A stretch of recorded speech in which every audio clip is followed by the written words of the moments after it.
Hey guys, what's up? It's Samantha, and today I am doing my plan with me for the week of May 11th through the 17th, and this week I'm using this pizza mini kit from Scribble Prints Co., and I pulled in a ton of silver foil to go along with it. I pulled in silver foil from Rose Color Days and Simply Watercolor Co. and Scribble Prints Co., and I am really happy with how this turned out. We did get pizza for takeout this week. I figured I would just use this kit a week that we had pizza. I did decide to not do the bougie boxes this week and instead just leave a little bit more white space and write directly on the paper just because it makes for faster planning that way. And I actually cut out a full box size piece of sticker paper to use to space out headers, and it seems to be working just fine for me. So this week I actually only read 3 books, which is not a lot for me. I started a couple other books towards the end of this week, but I had a bit of a slow week in terms of reading. And I actually also on Monday and Tuesday had kind of like a little bit of, I don't want to say like a lupus flare, but I got the random fevers that I get sometimes with lupus. That's a lovely symptom of lupus that most people I don't think about when you think about lupus, if you even know what it is. Lupus can have so many different symptoms, but one of the most annoying ones for me is I will periodically spike random fevers, not because I'm sick, not because I have anything contagious. I just get random fevers. And that happened on Monday and Tuesday. And it sucks when that happens, but it was just 2 days. I've had a fever for over a month before from lupus, so I can handle 2 days. And when I take Advil, it usually goes down. So that happened on Monday and Tuesday. If you see me putting down fever stickers or the sick day scripts, I just put sick day instead of writing lupus fever. But you know, life goes on. So what I read this week, let's start at the top here. So I decided to start a reread of Lord of the Rings, and I wanted to start with The Hobbit by JRR Tolkien. And I had not read The Hobbit in, I want to say maybe 6 years, something like that. I think I read it while I was in grad school. I know it's the one that I had most recently read out of the series, and I don't think I'd read any of the Lord of the Rings books since college, so almost 10 years. But I did read The Hobbit, and I gave this 4 stars, and for me, the 4 stars, a lot of it is the nostalgia factor, because my dad used to read The Hobbit to me when I was a little kid, and I read it so many times when I was a kid, and it's a very nostalgic story for me.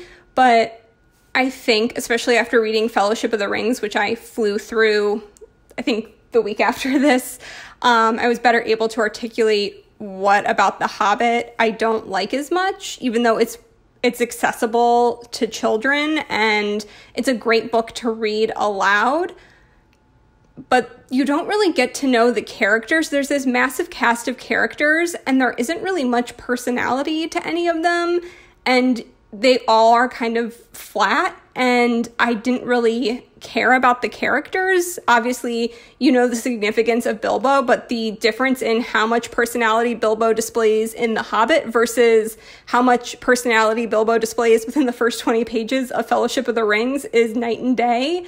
And it's more an adventure story, like episodic adventure book, and it has, you know, a bunch of different obstacles that they come across and how they defeat each obstacle, which I think is part of what makes it such a great read aloud book for younger kids. But for me, reading it as an adult, obviously I still have a lot of nostalgia and that comes into play with it, but it's just not my favorite type of book to read anymore. And there's elements of it that I just don't enjoy that much from a reading it to myself point of view, but I think it would be a lot of fun to read that out loud to a kid. It just reads more like a story that's being told aloud, if that makes sense. I don't know. It's hard to articulate your feelings about a book, especially a book that has so much cultural stuff around it, and it was a lot of people's first introduction to high fantasy, and a lot of people have very strong feelings about it, and I do too, obviously, but it's not my favorite out of the series at all. But I still like it. It's still a really good book, and obviously it is very important in terms of crafting what has become sort of the Western canon of high epic fantasy. It was like the foundation of the whole Lord of the Rings world. The next book that I read was The Guest List by Lucy Foley, and this is an adult mystery thriller novel. This is about a wedding that takes place on a very remote, desolate island off the coast of Ireland, and there's spotty cell service. It's very isolated, and the couple getting married are a blogger and this guy who does a sort of Bear Grylls, I think that's his name, like that kind of survivalist TV show host sort of figure.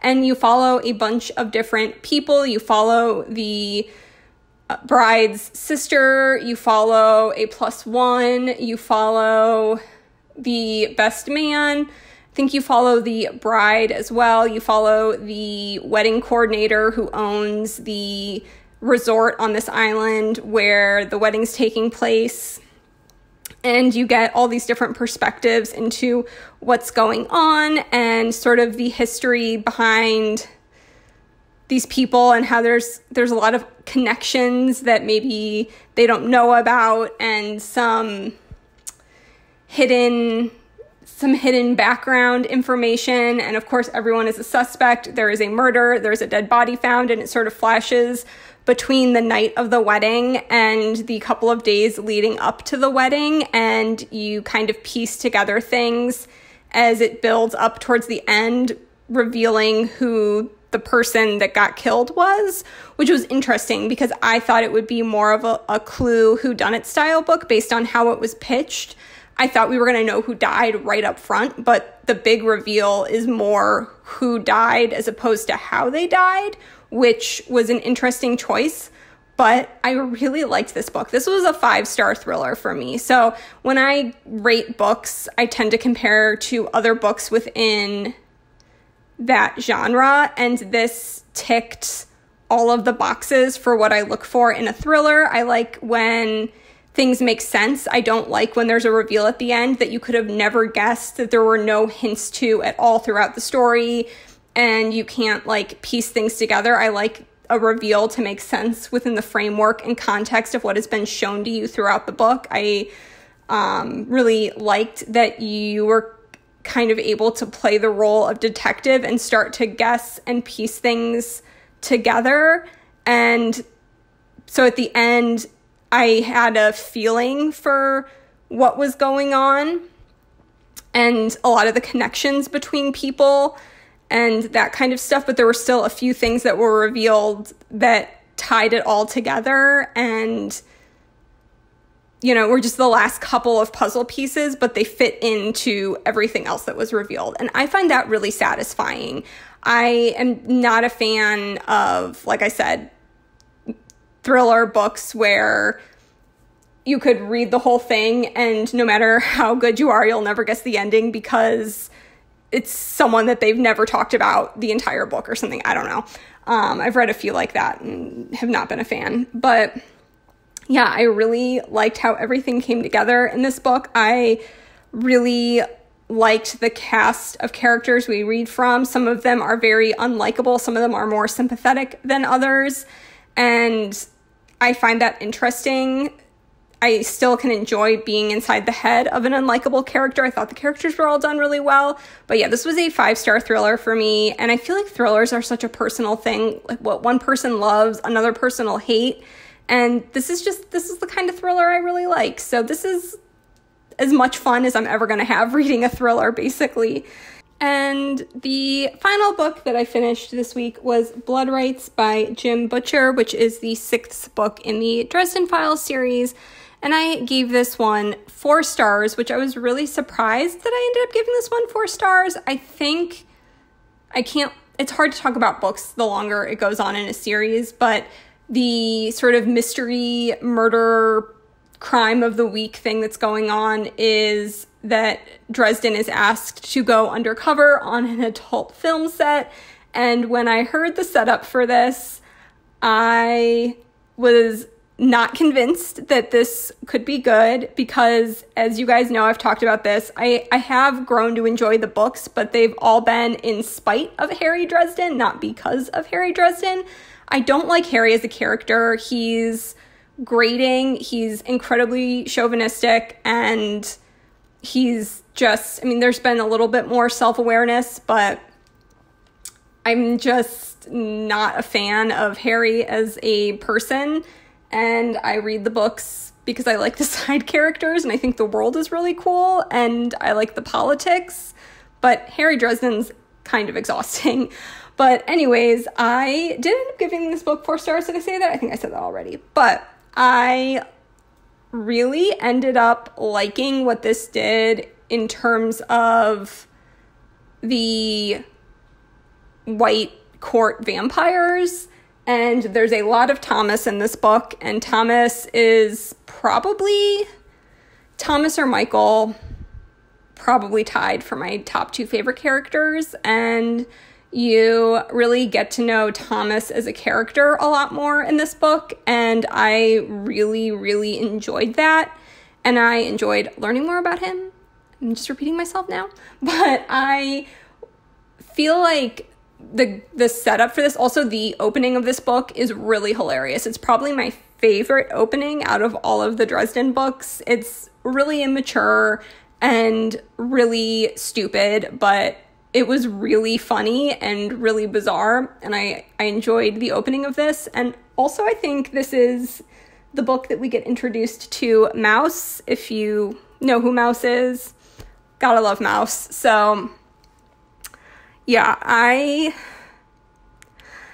don't know. I mean, I feel like it's so weird because these books are definitely flawed and they're definitely problematic. So I feel like every time I'm like, this is a 4-star or a 5-star, it's like the asterisk by it saying I am enjoying these books despite the glaring problems I have. And I also could totally understand how someone could see those same problems and not be able to read past them, because I almost stopped after, the first 3 or 4 books. And then I just kind of am able to roll my eyes and dislike Harry. I mean, he sexualizes every woman he sees, and it gets to be a little exhausting, if I'm being honest. And part of it's because we're reading from a first-person perspective, and Harry is just obsessed with how sexual every woman he meets is. I mean, that's how he is. But anyways, I did enjoy this. So this was a 4-star for me, and it's going to just get harder and harder to talk about these books because you can't really talk about them without spoiling them, especially as you get farther on. Things become less episodic and more, there's a plot line running through all of them, and you find out bits of information throughout each book, and you don't get answers at the end of every book to, who committed the crime, who committed the murder, whatever kind of thing. So yeah, that's my thoughts on Dresden. It's so weird to have such a complicated relationship and to really enjoy what's being done with the plot and the world and the politics, but then hate the main character so much that you're reading from a first-person point of view. I don't know. But yeah, so that is everything that I read or finished reading this week. Like I said, I did start a couple other books towards the end of the week, but did not finish any of them. I think I should have quite a few more books the following week to talk about. But yeah, in terms of what happened this week, I stayed at home, as we do. I played a ton of Wargroove, and Saturday had a super awkward interaction with my neighbors. We had our front door open with just the screen door, locked, but open to let light and some air in and stuff. And Joe and I were both still in our pajamas playing video games, and our middle school age neighbor and his mom came over because he got a new mower and he wanted to mow people's lawns because he was excited to use his new mower, and both of us were still in our pajamas, and I definitely got judged hardcore by my across the street neighbor for being an adult in her pajamas at 2:30 on a Saturday afternoon playing video games. But like, you know, it's cool. It was just really uncomfortable and awkward because I, like, you know, wasn't wearing a bra, and like I'm just kind of like, hi, whatever. But that was like literally the only thing of note that I wanted to mention on this plan with me. I do love all the foil and how all of the shine turned out. I thought that was really, really pretty. I loved this wiggle so much. So thank you guys so much for watching this video. I hope you enjoyed. Make sure you're following me on Instagram and on Goodreads, and I will talk to you in my next one. Bye, guys.